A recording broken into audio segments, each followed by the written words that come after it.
Bien, señorita Katia, en este momento procederé a realizarle una serie de preguntas a las cuales le solicito me conteste con un sí o con un no. Si una de estas no lograra no comprenderla, le pediría que me lo haga saber para yo realizar nuevamente la pregunta de una manera distinta. Bien, dígame, usted atendió un reporte el día 25 de marzo del 2024, ¿cierto? ¿Cierto? Para atender este reporte los dividieron en dos grupos, ¿cierto? ¿Cierto? Y usted fue asignada al grupo encargado de realizar el acordonamiento, ¿cierto? ¿Cierto? Alrededor de los 23 horas con 5 minutos llegó al camino que conecta con la mina, ¿cierto? Sí. Y tuvo a la vista una camioneta, ¿cierto? Sí. Asumió que esta camioneta venía de la mina, ¿cierto? Sí. Por ende le marcó el alto, ¿cierto? ¿Cierto? Le pidió al conductor que se identificara, ¿verdad? Sí. Este se identificó con usted, ¿verdad? Sí. Y le indicó que le iba a realizar una revisión, ¿cierto? ¿Cierto? Esta persona autorizó a que le realizara la revisión, ¿cierto? ¿Cierto? Bien, una vez que realizó la revisión encontró un celular en el bolsillo de su pantalón, ¿cierto? ¿Cierto? Le solicitó autorización para revisar el celular, ¿cierto? ¿Cierto? Usted le informó que podía negarse a esta revisión, ¿cierto? No. Le autorizó a revisar la galería de sus fotografías, ¿cierto? Sí. También le autorizó a revisar su WhatsApp, ¿cierto? No. Usted sabe que ingresar a comunicaciones privadas, para ingresar se requiere autorización judicial, ¿cierto? Sí, sí lo sé. ¿Usted conduce sus funciones con violación a derechos humanos? No. ¿Sabe que si no cuenta con una autorización judicial se violan derechos humanos? Sí. Y en consecuencia esto sería ilícito, ¿cierto? Sí. ¿Usted contaba con una autorización judicial para la revisión del celular del señor Tomás Boldemocho? No.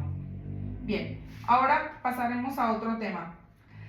Usted ha referido que es policía municipal, ¿verdad? Sí. Entonces le puedo llamar policía. Sí. Bien, usted conoce exactamente cuáles son sus funciones, ¿verdad? Sí. Para realizar esta actividad tuvo que prepararse, ¿cierto? ¿Cierto? Sabe que su función debe realizarse con apego a los derechos humanos, ¿verdad? Así es. Entonces usted no viola derechos humanos en el ejercicio de sus funciones, ¿verdad? No. Pero también dijo que nunca ha recibido capacitación en derechos humanos, ¿cierto? ¿Cierto? Dijo que tiene 6 meses como policía municipal, ¿cierto? Sí. También dijo que para ingresar al cuerpo de policía fue capacitada únicamente por 3 meses, ¿cierto? ¿Cierto? Y dijo que nunca había trabajado para alguna corporación que se dedique a la seguridad pública, ¿cierto? Sí, nunca.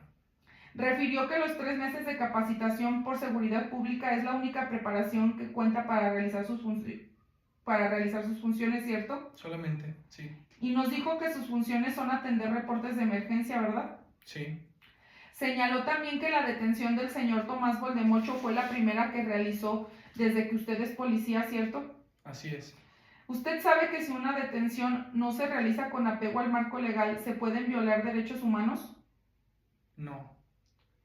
Y no lo sabe porque nunca se ha capacitado en derechos humanos, ¿cierto? Pues sí. Tampoco ha recibido capacitación en detenciones en flagrancia, ¿cierto? Sí, tampoco. Pero aún así realizó la detención del señor Tomás Boldemocho. Así es. Y lo hizo sin saber los requisitos esenciales para la detención de una persona en flagrancia, ¿verdad? Pues sí.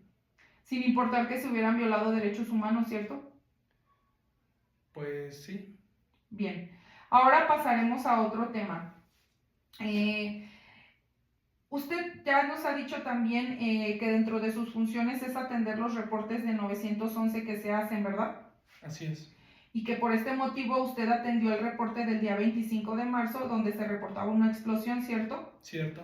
Y que en el reporte que se recibió solo se había hablado de una camioneta tipo pick-up color oscuro con bidones de gasolina en la batea, ¿cierto? Así es. Bien, para atender el reporte fueron seccionados en dos grupos, ¿cierto? Sí. Y usted fue asignada al segundo, Así es. encargado de realizar el acordonamiento del camino que conduce a la mina, ¿cierto? Sí. Esto con la finalidad de que ingresaran más vehículos a la mina, ¿cierto? Cierto. Que en el reporte no se le dieron características del probable responsable, ¿verdad? Sí, no se me dieron. Y usted dijo que la camioneta era color verde oscuro, ¿verdad? Así es. ¿El color oscuro es un color o una tonalidad? Pues es una tonalidad. Bien. Los bidones en la camioneta del señor Tomás estaban cubiertos con una lona, ¿cierto? Así es. Y no eran visibles a simple vista, ¿cierto? No, no eran visibles. De hecho, el señor Tomás Voldemocho tuvo que descubrirlo, ¿cierto? Así es. Y aún así le marcó el alto al señor Tomás Voldemocho, ¿verdad? Así es. Y le pidió que se identificara. Sí. Le señaló que le iba a hacer una revisión. Sí. Y el señor Tomás Voldemocho le informó que iba por ayuda al pueblo, ¿cierto? ¿Cierto? El señor Tomás Voldemocho también se mostró cooperativo, ¿verdad? Sí. Y aunque las características del reporte no eran exactas, decidió revisar el vehículo y al señor Tomás Voldemocho, ¿verdad? Sí. Y finalmente lo detuvo, ¿verdad? Sí. Serían todas las preguntas.